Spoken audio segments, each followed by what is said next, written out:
scheduled for March 2020. We all know what happened. It's the only program we missed because of the pandemic. It was just at the time when everything was shutting down. And by the next month, we had pivoted to Zoom. So we rescheduled for this year, thinking we would be meeting in person. No such luck, but the show must go on. So I'd like to welcome Eric Ness, who's a wildlife ecologist with Lake County Forest Preserve District, to talk to us about the bats of Lake County. Eric received his zoology degree from Southern Illinois University in Carbondale and earned a master's degree from the University of Delaware. He's worked around the country, including assisting the state of Delaware's bat programming by performing roost counts pre and post vault. I have no idea what that means, but maybe Eric will, Eric will tell us. Welcome, Eric, and thanks for accepting our invitation. Yeah, very happy to be here. Thank you again for the invite. So again, I'm Eric Ness. I'm a wildlife ecologist for the Lake County Forest Preserve District. I've certainly worked in a number of different states on a number of different projects, but most of my bat work was purely volunteer. I work for the same organization. I work closely with our bat biologist, but all of my work with bats was just volunteering in her program. So I'll get in a little bit to what those roost counts kind of look like. The barn in my background of my video is actually kind of one of the barns that we would have out east that would have a bat hibernacula and a roost, a birthing roost held up in the attic. So I'll get into that a little later. My goal for tonight is just to kind of introduce some of the more common species and then let the group know about some interesting biological functions of bats that make them really cool and unique. So I also am going to touch on obviously the roosting mention as well as the acoustic monitoring, which there's a little bit of a snippet of down in the bottom left corner of the screen right now. I'll be touching on that. And I also want to acknowledge the Illinois Bat Working Group. Since I moved, took this position and moved to Lake County in May, so about 9 months ago, I've been involved in this Illinois Bat Working Group, which is state, county, and research professionals that are all working throughout the state on bat conservation. And I've learned just a ton from being involved in that group. So I wanted to acknowledge them as well. So jumping right into it. Oops, there we go. I wanted to pull up the skeletal structure of a bat. So this is a fruit bat, not found in Lake County, but it was a nice diagram of what their skeletal structure looks like. And just to be clear, a bat is a mammal. Starting at the basics here. So they're the only mammal that have sustained flight. And they've done this through a few adaptations, but being a mammal, you can see a very similar, albeit elongated and a little modified skeletal structure to other mammals. So you can make out the feet, you can make out the rib cage, you can make out the skull, the vertebrae, everything like that. The biggest difference is obviously the arms as well as those digits are obviously elongated, and then a living bat would have a membrane called a patagium between those digits, and that's how it's able to achieve those wings. There's no feathers, there's no partially pneumatic bones like birds, just really high aspect ratio to allow the mammal to achieve this flight. So going more in taxonomical route, so bats are in the order Chiroptera. They are believed to have evolved 70 to 100 million years ago, so been around for quite a while. And in that time, in this order, there's a high amount of diversity. So they have, as I mentioned, they're the only mammal that can sustain flight. So they've been able to tap into this niche that other mammals just can't even touch. And they've evolved a number of feeding strategies that go alongside that diversity. Most bats are insectivorous, meaning they rely on insects as their prey and food. There are carnivorous bats that will take stuff like frogs, mice, and even go after other bats. And then there's the nectivorous bats, which go after pollen and nectar from flowers. And then finally, the smallest portion of bats are the sanguinivorous, which rely on blood. The vampire bat is the one that most people know about, but is actually the smallest group in here. Bats are present on all continents except Antarctica, and they exhibit a wide range of body size, anything from the 2-gram hog-nosed bat to the 1,200-gram flying fox there in the top right of the screen. And within the order Chiroptera, there are broken down into two major suborders. There's a Megachiroptera and the Microchiroptera. The Megacaraptora are stuff like the fruit bat that we saw, the flying fox. These are old world bats, so they don't have echolocation. They're primarily frugivorous and nectivorous, so they need plants, fruit, that sort of thing. They don't have that nose or facial ornamentation that you see in a few of the other ones. They have kind of that normal mammal facial structure. And again, the top right is the area to look at for the flying fox. They don't have a really well-developed tail or the Europrotagia. It's usually absent because they don't need really swift, agile flying that insectivores do. And again, they don't need that echolocation for the same reason. And they generally have a large body size coupled with large eyes to spot the fruit and flowers they need. Now, the Microchiroptera are the ones that we have in this region and the ones that most people think of when they think of a bat. So these are the small, agile flyers that have echolocation that they use for foraging as well as maneuvering, and they're primarily insectivores. They have a really well-developed tragus, which is the ear structure, as well as that face and nose ornamentation, which really helps with that echolocation. They generally have that small body size. The eyes are really small as the other parts of the face structure have really become developed. And they exhibit the delayed fertilization to have parturition around spring for that seasonal presence, just because they require that insect food so much. The importance of bats really can't be understated. They have been long postulated to provide just tons of ecological services through insect suppression of their populations, seed dispersal. As I mentioned, a lot of the bats will eat fruit and ingest the seeds and then travel long distances as they're flying and spread those seeds, as well as pollination. As I mentioned, some bats definitely rely on pollen as well as nectar for food source. And so being able to cross-pollinate is obviously another great ecological service. Over 500 species of plants rely specifically on bats as a pollinator. Stuff like mango, banana, cocoa, durian, guava, and agave. Many species of fruit bats play important roles as seed dispersers. Tent-making bats have been implicated as important seed dispersers for up to 65 large seeded plant species in the tropics. The overall monetary impact is unknown at the global scale. Bats are likely to consume enough crop pests, i.e. insects, they can actually reduce their reproduction and reduce the subsequent damage to agriculture crops. A study conducted in Southern Illinois, published in 2015, estimated that the herbivory suppression by insectivorous bats alone is worth more than $1 billion globally. And that would be an annual amount. So getting into how these bats can eat so many insects, we have echolocation. So again, this is the Microchiroptera suborder. And so they use this high frequency sound pulses and then a returning echo on what is in the area. So that returning echo alters depending on what physical structures that echo it hit on its way. And from how it's received, they can interpret distance, texture, movement, shape, and the size of the object. Although this looks really simple in that image above, it's an extremely complex process. Many species can determine the presence of an object as thin as a human hair. And interesting, as coevolution is a thing in wildlife ecology, this is really interesting. So there's up to 6 orders that have been found that they can hear ultrasound and have exhibited countermeasures to evade echolocating bats. So there's insects that have actually co-evolved to avoid that echolocation. There's many structures and characteristics about the bat that relate to echolocation, including those seemingly bizarre facial features. And many of the families of bats that have these strange facial features typically exhibit or send out that echolocation through their nostrils.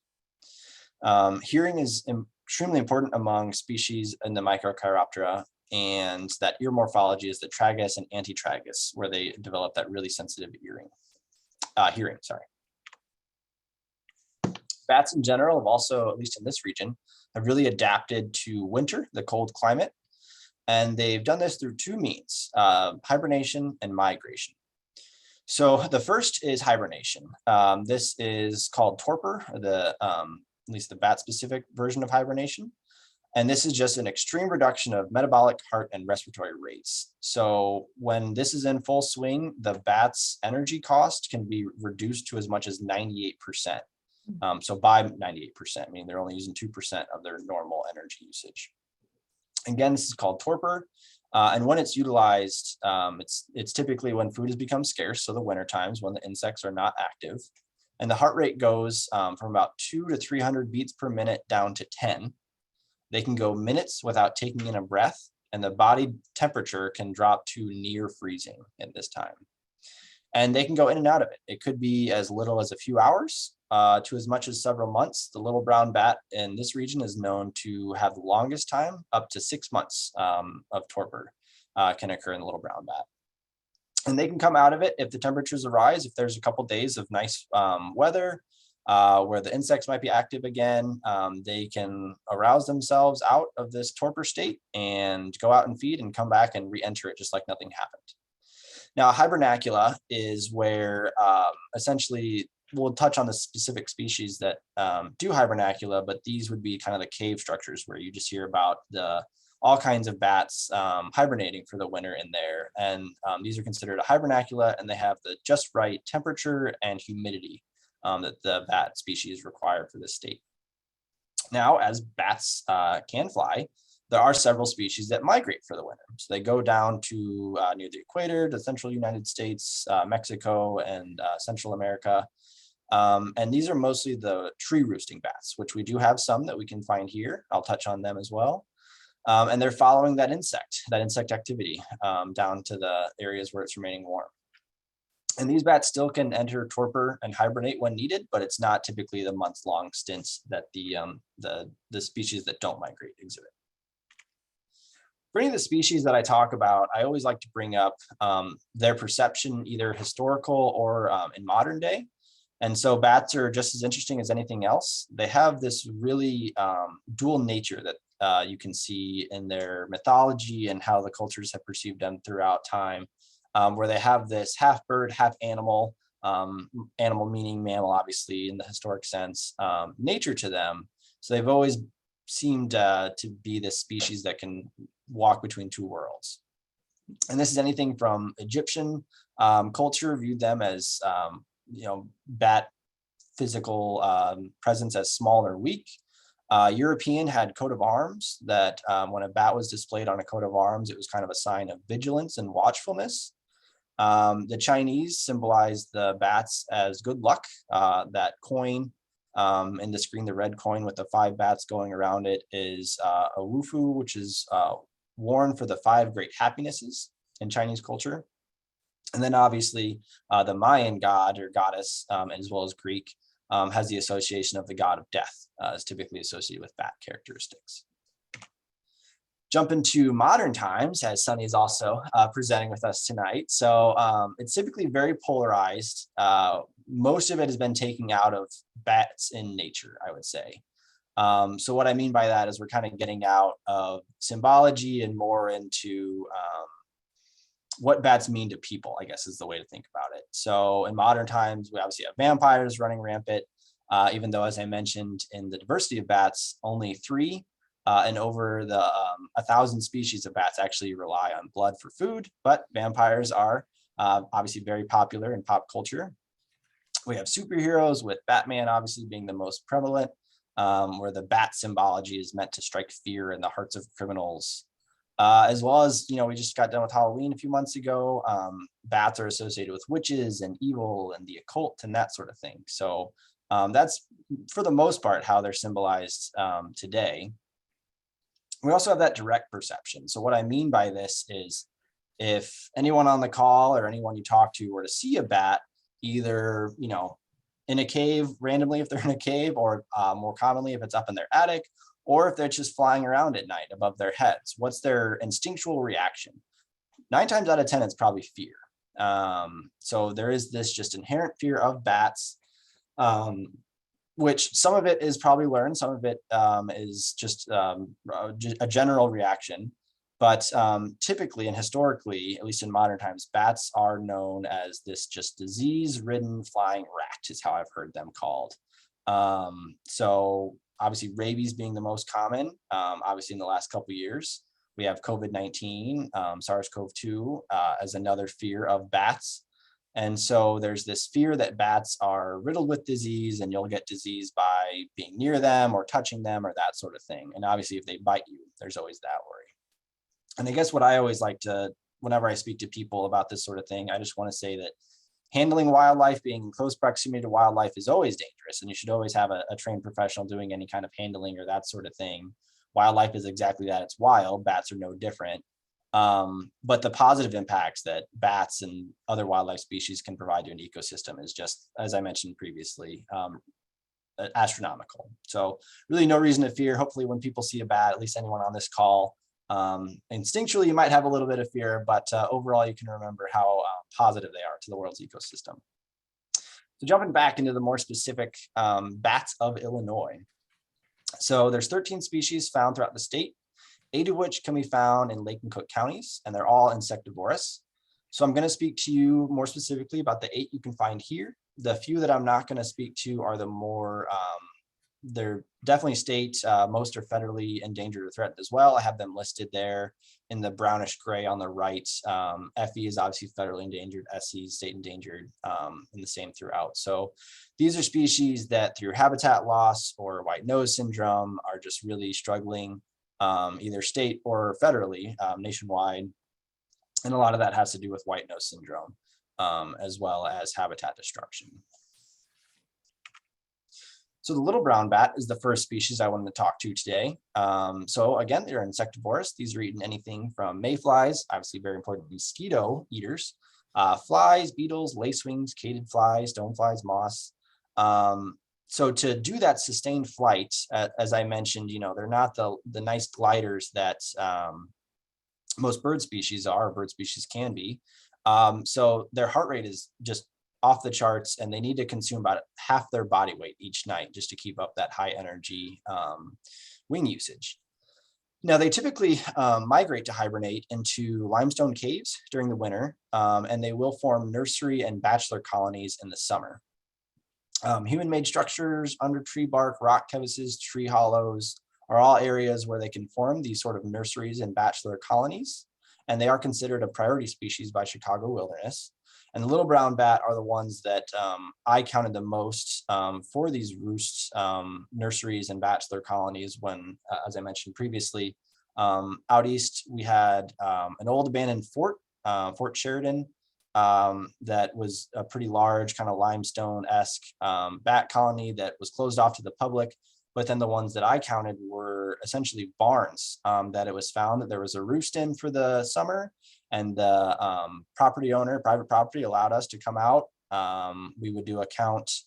Pre-vault just means before the females have given birth, and then we do a couple counts before, and then we let them give birth, and we do a few counts towards the end of the summer when the young are up and flying with the adults. And that gives us kind of a pseudo recruitment. How many young did they have, and what are the populations looking like, and that sort of thing. So just some very basic science. You sit there with a bat counter and count how many bats you see coming out. It gets pretty hard as the sun goes down. And you're trying to, especially when the young come out, the young will come out and swoop around and then swoop back in.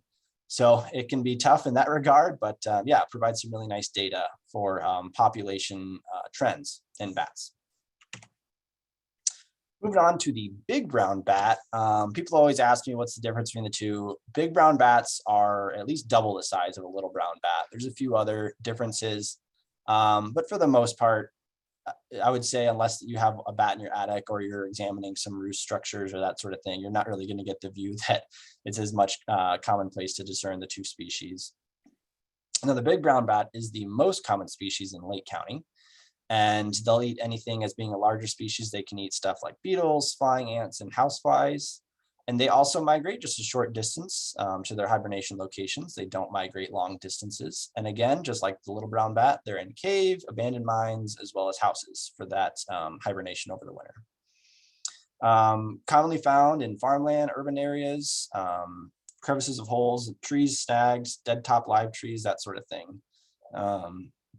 Now, being a mobile species, it's interesting. Some of the studies of the big brown bat has found that the individuals recovered that were marked were recovered less than 10 miles from where they were initially released or found. So they're not moving really large distances throughout their life.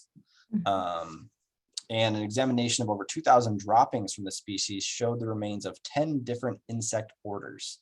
So quite the generalist hunter. Moving on to the silver-haired bat. Now this is one of the tree inhabiting species that we have here in the county. And beetles are our main food source. And most bat species, if you haven't found, are quite the generalist. They'll eat most of what they can get. It's really just what's the most efficient way to get that. Now this silver-haired bat is more commonly found in the western United States, in the forests out there, but we do have it here. An interesting difference in this is that they almost always have twins. They almost always have two pups born in the early summer. And they do migrate in the spring and in the fall to that warmer climate. And they'll fly great distances, and they've been observed as far south as Bermuda. Eastern red bat is the next species. It's another tree inhabiting species. And this one in particular has evolved to be able to handle some really great temperature fluctuations. So it can enter in and out of torpor pretty easily.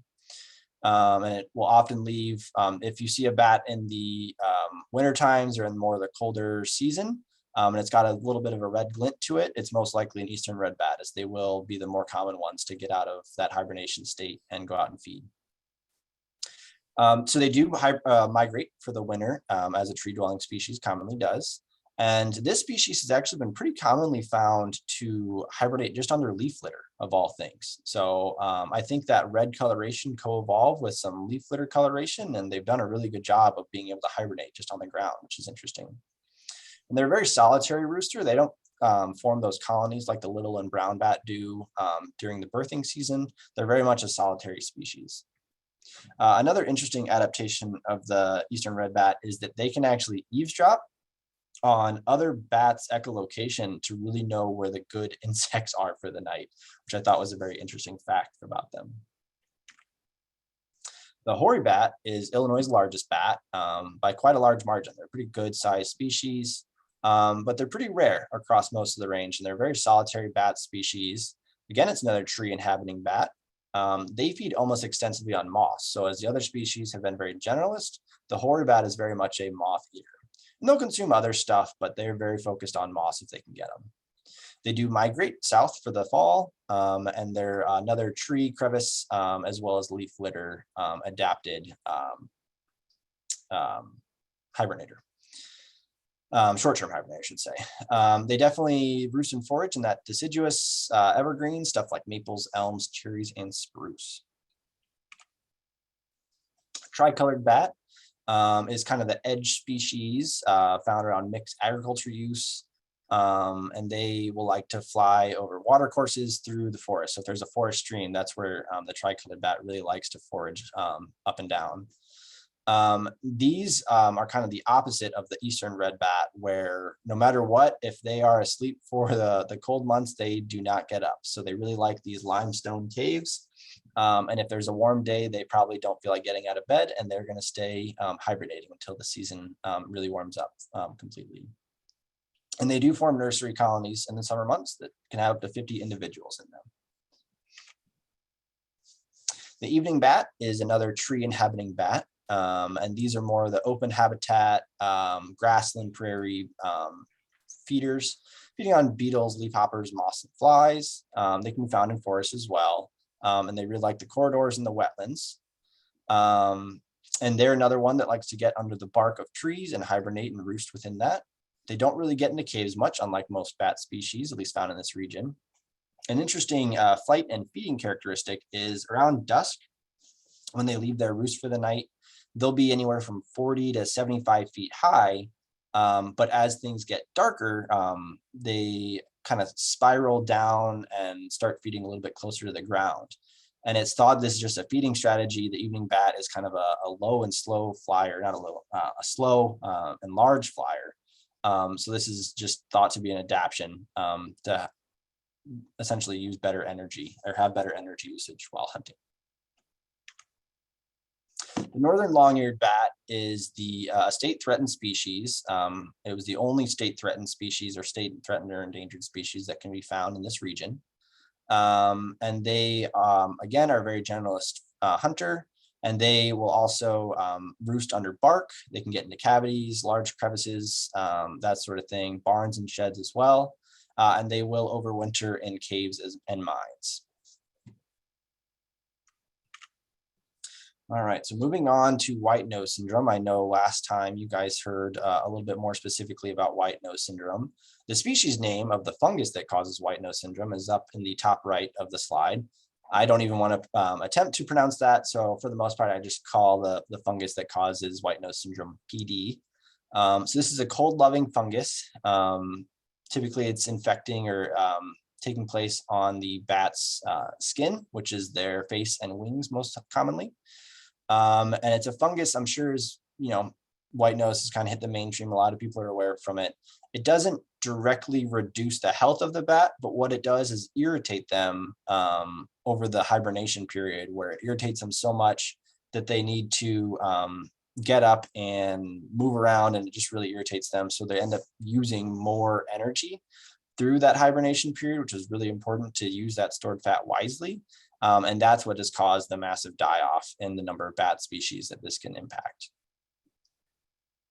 It's primarily transmitted bat to bat. So one infected bat with the fungus will move from one hibernacula to another, or one area to another, and dropping those fungal spores. But it can be transmitted by humans, not necessarily that we're breathing it in or infected ourselves, but it's our clothes. Can become have the fungal spores on it and moving from one cave to another, or one part of a cave to another, and get that infected.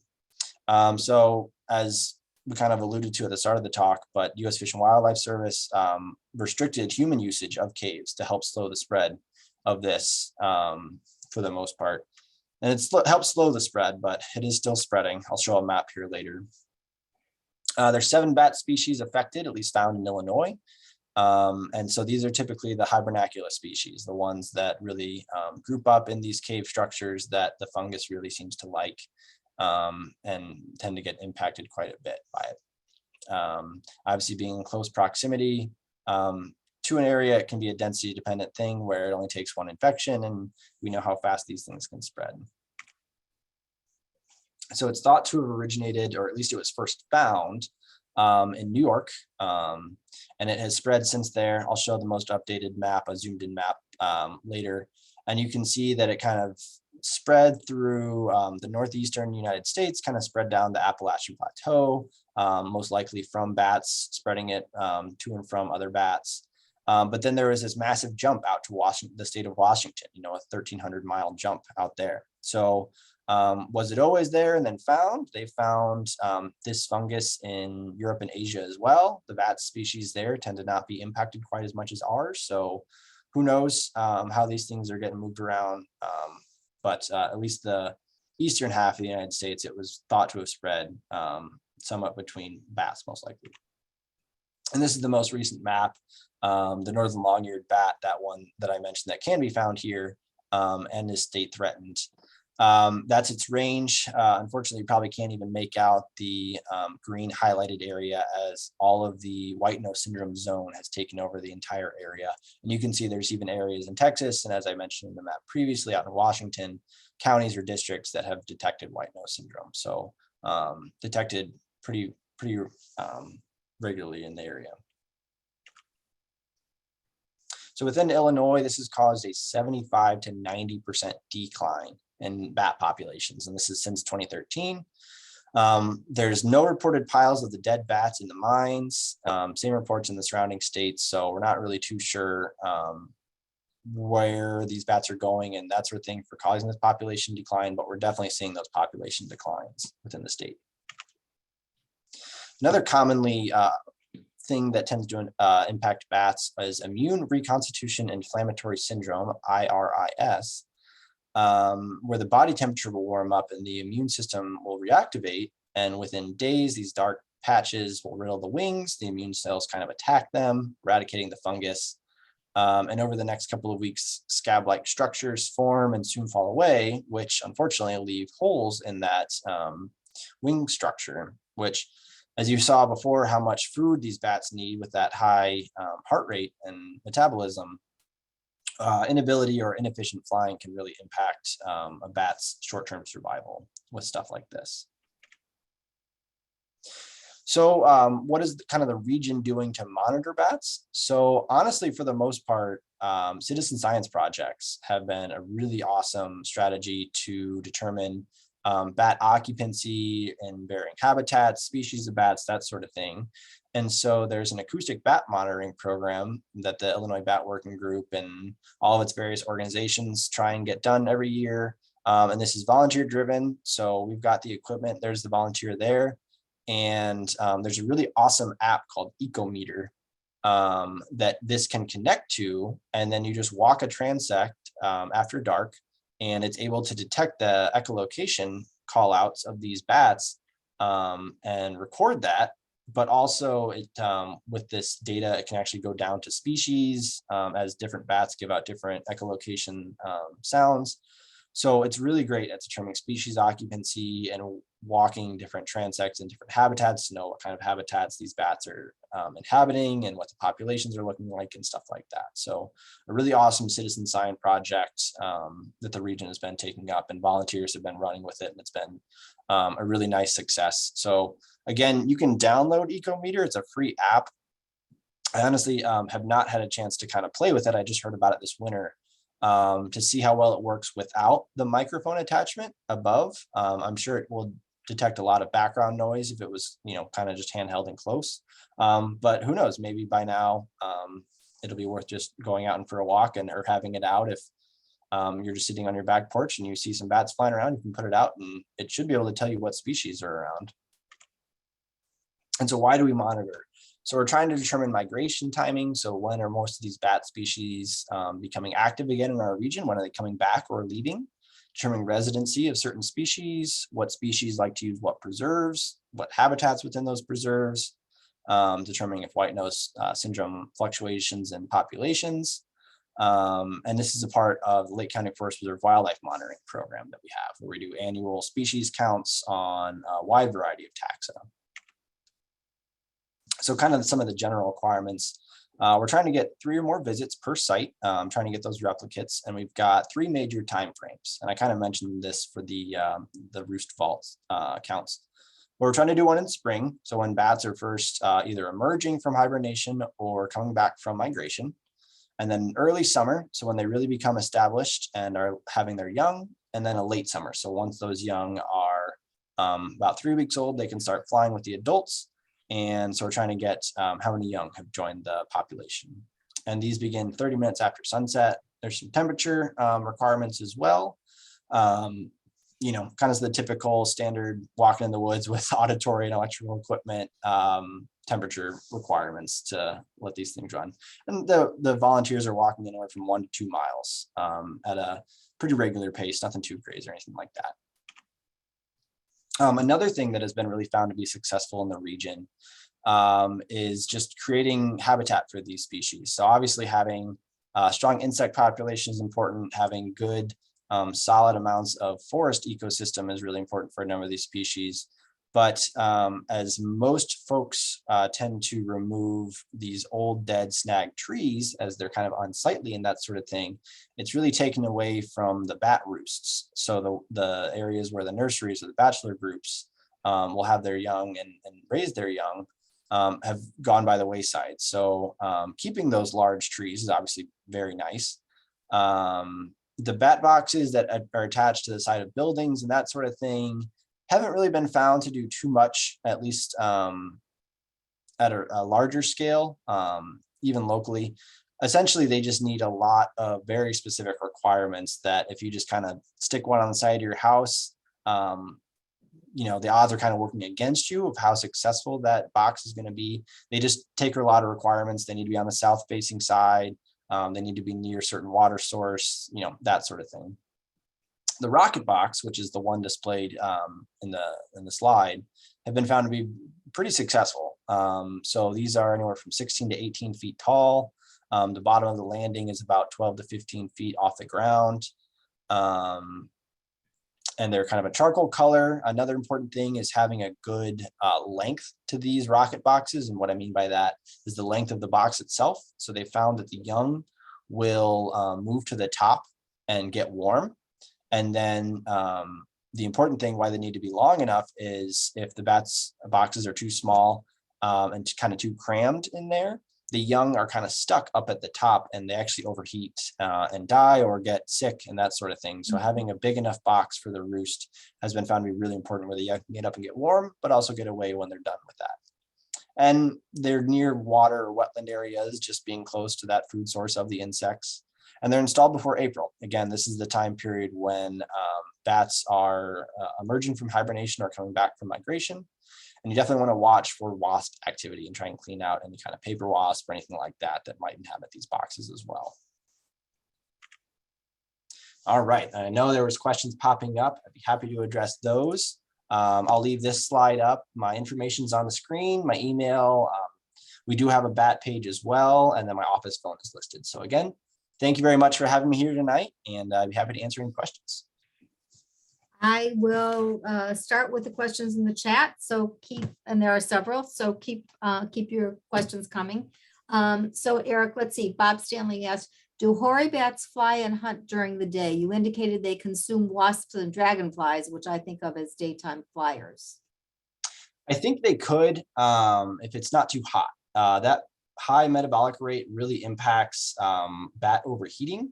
So I think anything's possible, especially on a nice cloudy day, but I think they're mostly going after them at dusk, dawn and dusk periods is when they're typically getting them, kind of as those daytime flyers are they're still out, but starting to get a little bit tired, and the hoary bats will come out and go after them.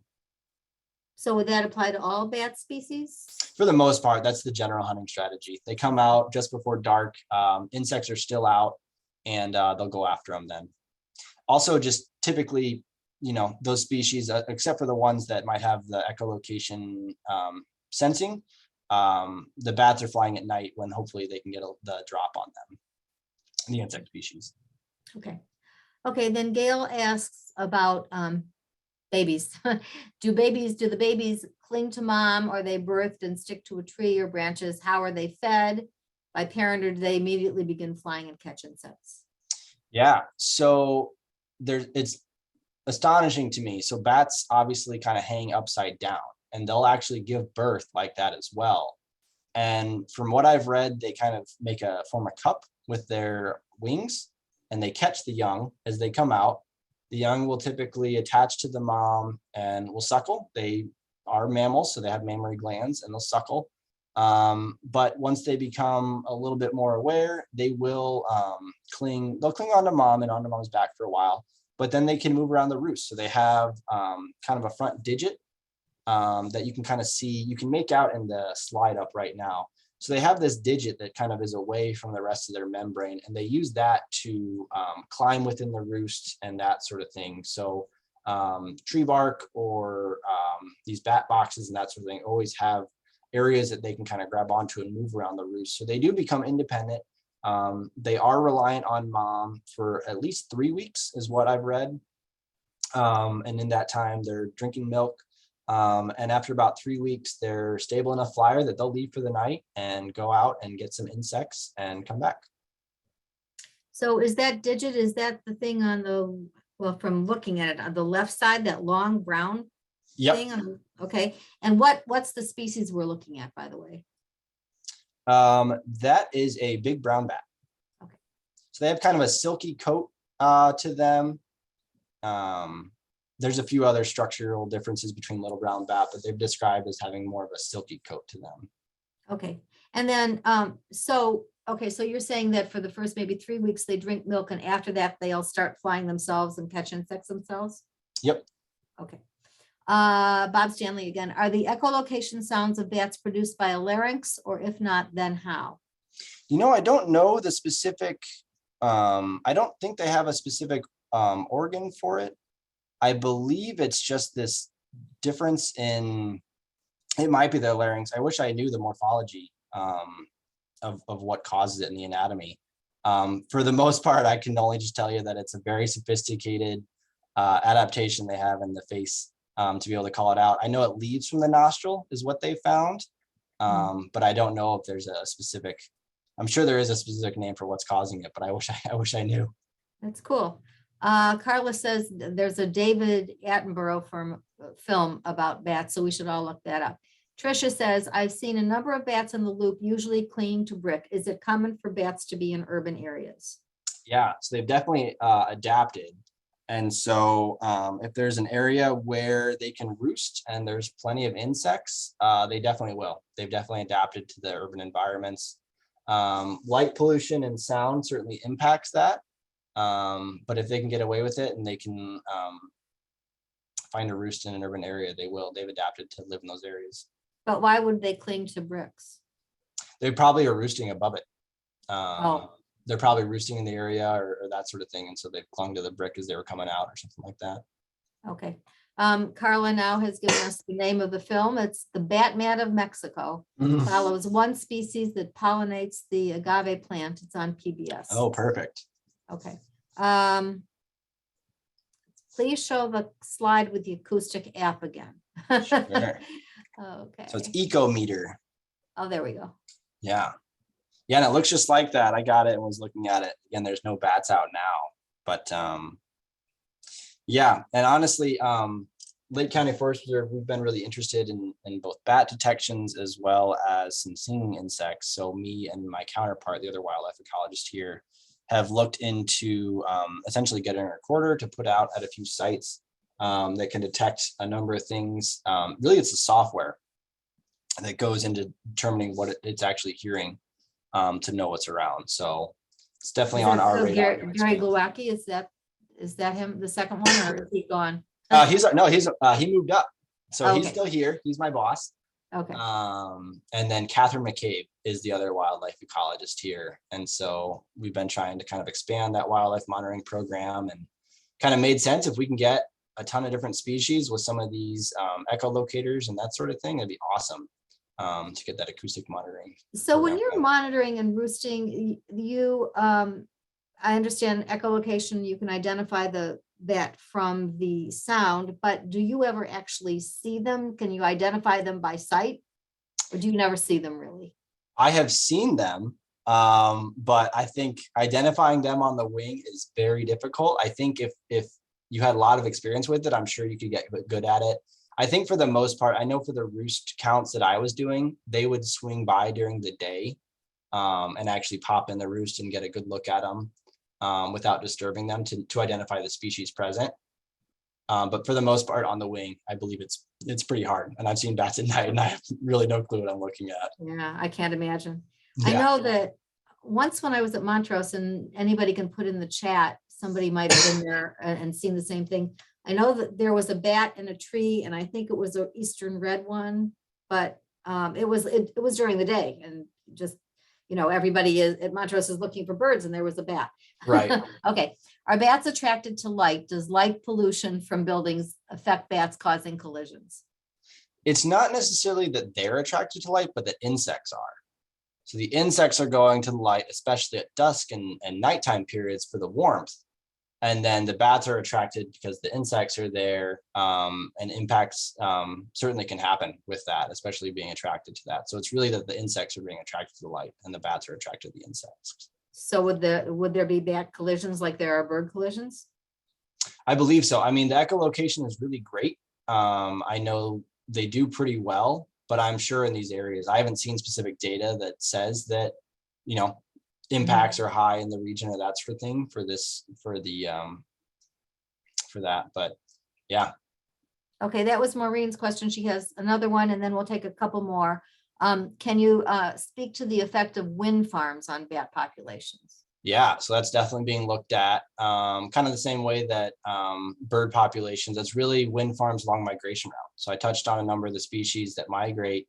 And so having wind farms along those migration routes is really the major concern for that sort of thing. So I would say it's pretty much the same as with bird populations and migration routes and that sort of thing. So are they documented bat deaths or no?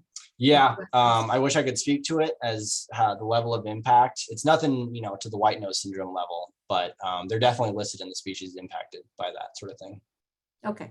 All right, I have two more here in the chat, and then I think we'll call it a night, but you can always email Eric. Yep. Is white nose, this was Bob Stanley, is white nose syndrome thought to be a new disease, or has it always been present, but recently ballooned in incidence? You know, I don't know if there was a mutation in the fungus that caused it to spread. Honestly, the scientific community is kind of baffled, especially seeing the level of impact.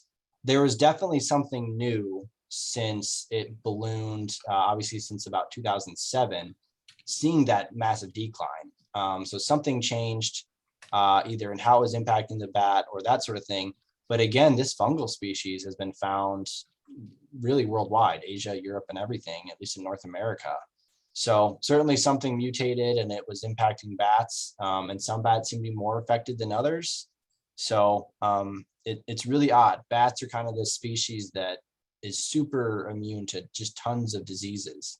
And so the fact that this fungus has been impacting them is really, really odd. Okay. Wanda says there's a picnic structure that's fenced off at Lakewood Forest Preserve that large numbers of bats roost in. Do you know about that one? I do. I heard about this when I started here. Yeah. So there's a picnic structure that will see use, and it's marked off because if they've got a structure that the bats will use, from what I've heard, they don't always use it. You know, bats sometimes come and go, and if there's one that they really like, then they'll use it. But yes, there is at Lakewood Forest Preserve an area that we will mark off if bats are using it. And that's great if they do. If they like that gazebo-esque structure for a roost, then by all means, we'll invite them to it. This is me. So where else in the forest preserves have you found roosts? I know Bonner Farm had some in the barn structures there. I've heard of as well. And then we have bat boxes. I coordinate with our volunteer coordinator. They've kind of fallen in disrepair and haven't seen a lot of use either way. So it's actually on both of our radars, the volunteer coordinator and myself, to get some of these rocket style nest structures, roost structures, and put them up because the current bat boxes that we have up really aren't seeing use. And again, they fall into disrepair. But the only other roost that I'm really aware of is at Bonner Farm in the barn structure. And for everyone's edification, we may try to have a night, one night where we go out with Eric and do this echolocation thing. Okay, I'm sorry, there are just a couple more here, and I won't take any more. Okay, not quite 8 o'clock. Okay, Carla, does disturbing leaf litter, like with removal of invasive plants, cause problems for those species that use it? It's typically just the eastern red bat, and typically they're moving more to the south. It's still pretty cold. The leaf litter here, it's still pretty cold in this area. So they are doing kind of a partial migration more to the southern part of the state for that leaf litter. And for the most part, you know, if you're going through an entire forest and disturbing all the leaf litter, you would probably disturb them. Again, they can come out of torpor and move if it's a really heavy disturbance and stuff like that. But for the most part, it's not like there's a massive, you know, bat group under the leaf litter. They're pretty solitary. So the odds of actually disturbing one are pretty low. Okay. All right. Two more here and then we'll call it a night. Kathy says she downloaded the Echometer app. Will her mobile phone still detect some bat sounds without the hardware, without the module? Yeah, I wish I knew. Honestly, I want to experiment with that. Oh, you said you just found it. Okay. Yeah, I just found this in the winter, and obviously they're not out right now. So I think it's possible. I think the best circumstance to detect a bat is if, you know, they're flying over your field, not your field, but your lawn or something like that, and you were just kind of quiet and you had your phone sitting out back there with them. I think that's the best way. I don't know if walking around would detect the microphone, the base phone microphone would detect it, but I want to try. So if you get out there and try it, definitely let me know how it goes, because I want to test it out as well. Okay, and then the final two questions, they're related. They're both about rabies, and that's it. How prevalent is rabies in local populations of bats, and how do you protect yourself against it as a bat monitor? Sure. So rabies prevalence in bats is low. It's only about 6% of bat population. So it was kind of this thing that the danger is there enough And obviously it can cause death in humans and other mammals. That even with that low prevalence, the word got out that you should definitely get it tested, get yourself tested, get the rabies shots, the boosters, if you are bit by a bat, just because the danger of the effects are so high. But the prevalence itself is low, 6% is what the data has shown. And then, so you, as a bat researcher, you do get the rabies vaccine, which helps if you are bit by a bat. You know, you're handling these things with gloves and that sort of thing. But if you are bit by a bat, you still have to go through a couple rounds of shots and that sort of thing, even with the vaccine. So even the vaccine doesn't fully protect you. That sounds familiar. Yeah. Yep. These days. Well, thank you so much, Eric, and everyone. I want to tell you that basically everyone stayed on throughout the whole presentation. So that's a good sign. It was very interesting. And Yeah. hopefully I'll be in touch with you tomorrow, but maybe we can set up a time to